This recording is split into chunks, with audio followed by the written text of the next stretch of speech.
About a month ago, I saw this picture of golden era Arnold. So it inspired me to set a challenge for myself to become more like a bodybuilder in just 30 days. But here comes the catch. I could only predominantly use calisthenics exercises, and well, the results were surprising.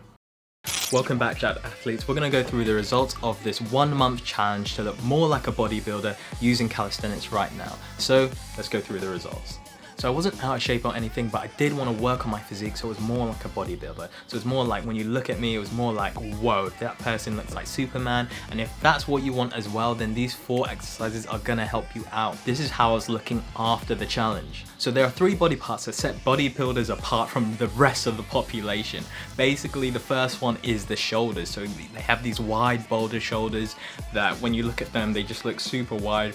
Also the chest, they have well-developed chest. They try and have it balanced at the top and at the bottom of the pecs, as these take up the majority of your upper body. And then also the lats. The lats can be viewed from the front and from the back and give you this V taper. So bodybuilders tend to work on these quite a lot to get that nice V taper, the small waist, and even make the shoulders look wider.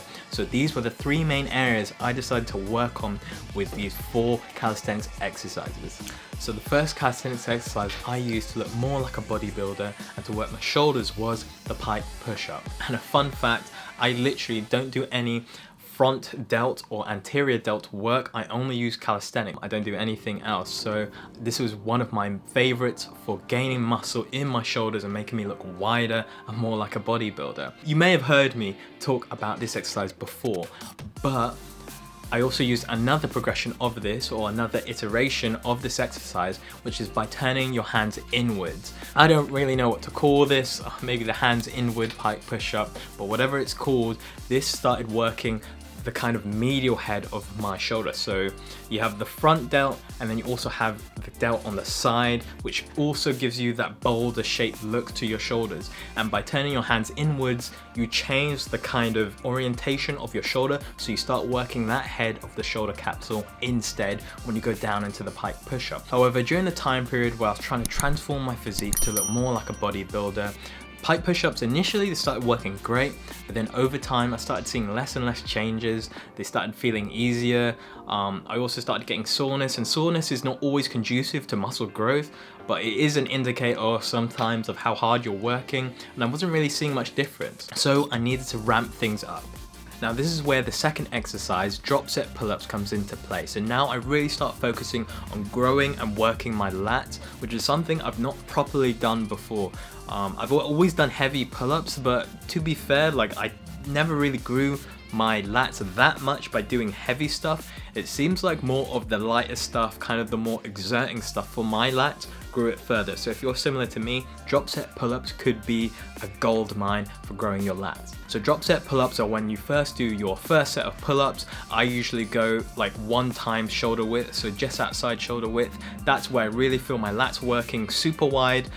Then it's just a bit too much, and too close is too much bicep. So just outside shoulder width, I do my set of pull-ups, and then directly after doing my set of pull-ups, I then go and quickly go into doing another set of pull-ups, but this time it's assisted pull-ups using a resistance band.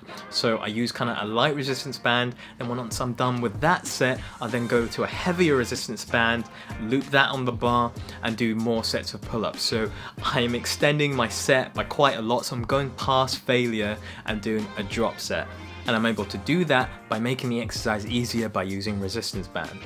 So now I actually started seeing growth in my lats, and I got over that little plateau. So after doing pike push-ups and hitting that plateau, I now had faith in calisthenics again, thank God. So now my lats started growing, and now with the elevated pike push-ups with my hands facing inwards, I now started having more boulder shoulder kind of look to myself with bigger lats. So I had way more of a V taper now than when I started. So now, as all good bodybuilders do, they work on their weak point. And personally, one of my weak points is actually my chest. It actually takes a lot of work to get my chest to grow nowadays. So I decided that in this time period, I'm gonna work on my chest and get that aesthetic physique that I'm after. And the exercise I chose to do this was, well, I don't really know the name of this, but I call it the weighted angle dip. So what you want to do to do this chest dip variation is you want to put your parallel bars, if you can, if they're movable, you want to put them in an L shape. By doing this, and I don't know all the physics of this, but by doing this and going down into the bottom of the dip, you get a way larger stretch in your chest. And then on the way up, you get way larger contraction due to the kind of stretch reflex you get from going deep down into the chest dip while leaning forward. So you're really activating those chest fibers, especially the bottom of your chest. So by doing this over the time period, I really started seeing changes in my chest. I really started seeing that kind of more full developed chest now on my physique, and it started getting closer to looking like a bodybuilder. So all I had left to do was kind of throw some last stuff in there to kind of fully round off my physique. So guys, you might be wondering what I'm doing right now, but what I'm actually doing is I'm demonstrating the last exercise I used to look more like a bodybuilder, and that is posing. So what you should do is learn exactly how to pose. So after you do your workout, go and search on YouTube and learn from bodybuilders how to pose. When I did this, I increased my mind-muscle connection, and this will be the same for you as well. You increase how well you're connected to certain muscle groups, because now you'll actually learn how to contract it properly, how to actually properly contract your abs, your lats, your shoulders.